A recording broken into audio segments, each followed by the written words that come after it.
We went into that cave looking for a missing patrol. What we found inside wasn't the Taliban.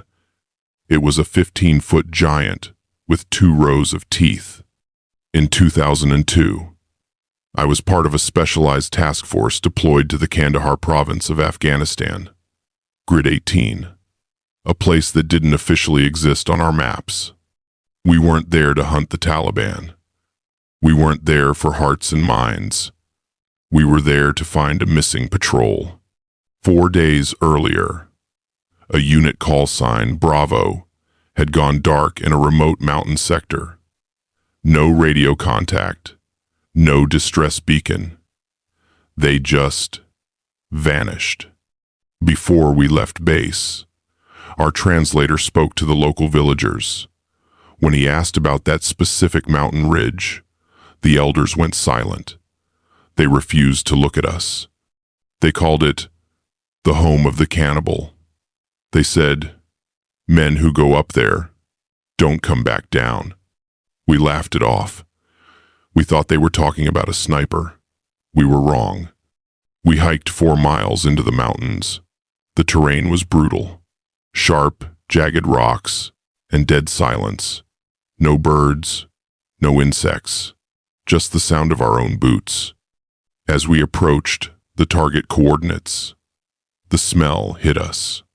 It didn't smell like a battlefield. It smelled like rotting meat, old copper, and something musky, like a wet dog, but 100 times stronger. Dan, my point man, signaled a halt. He pointed to the ground.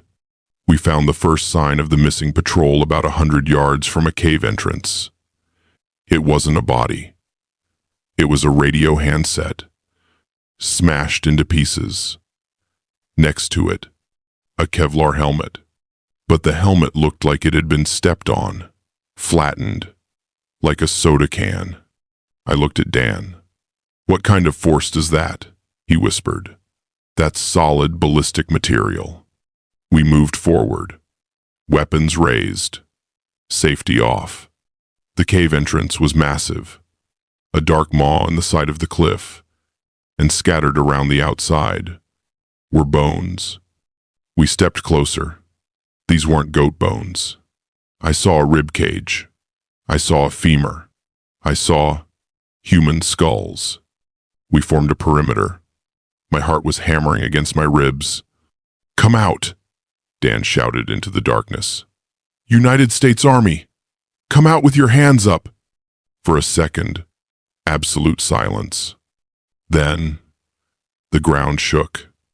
It started as a vibration in our boots. Thump, thump, thump. It emerged from the darkness. It was humanoid.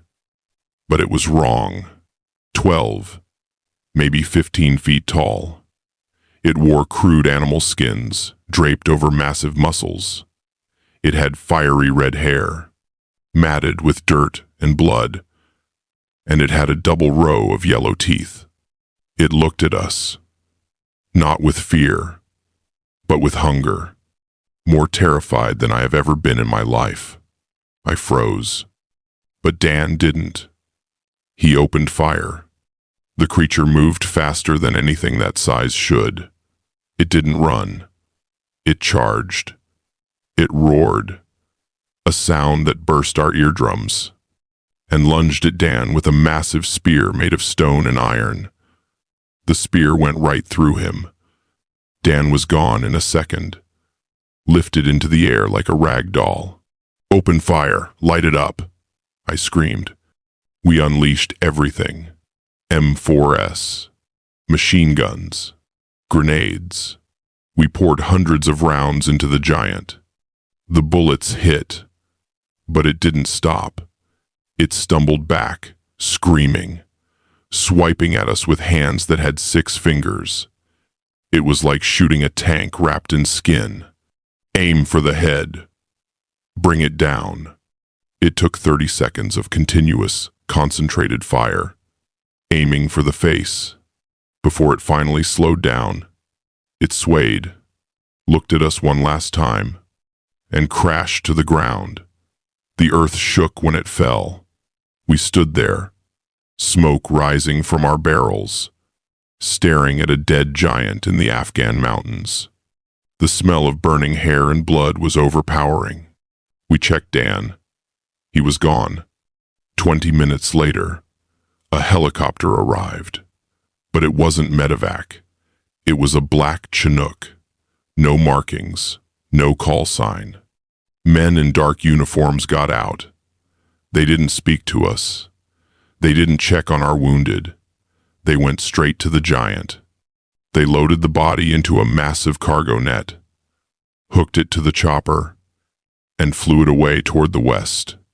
We were airlifted out an hour later. At the base, we were separated, forced to sign NDAs. They told us to write the report as a mountain ambush. They told us the giant didn't exist.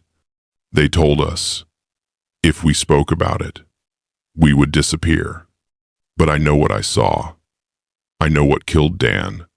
There are things in the remote corners of this world, ancient things, that the government keeps hidden. And if you go digging in the wrong cave, you might just find them.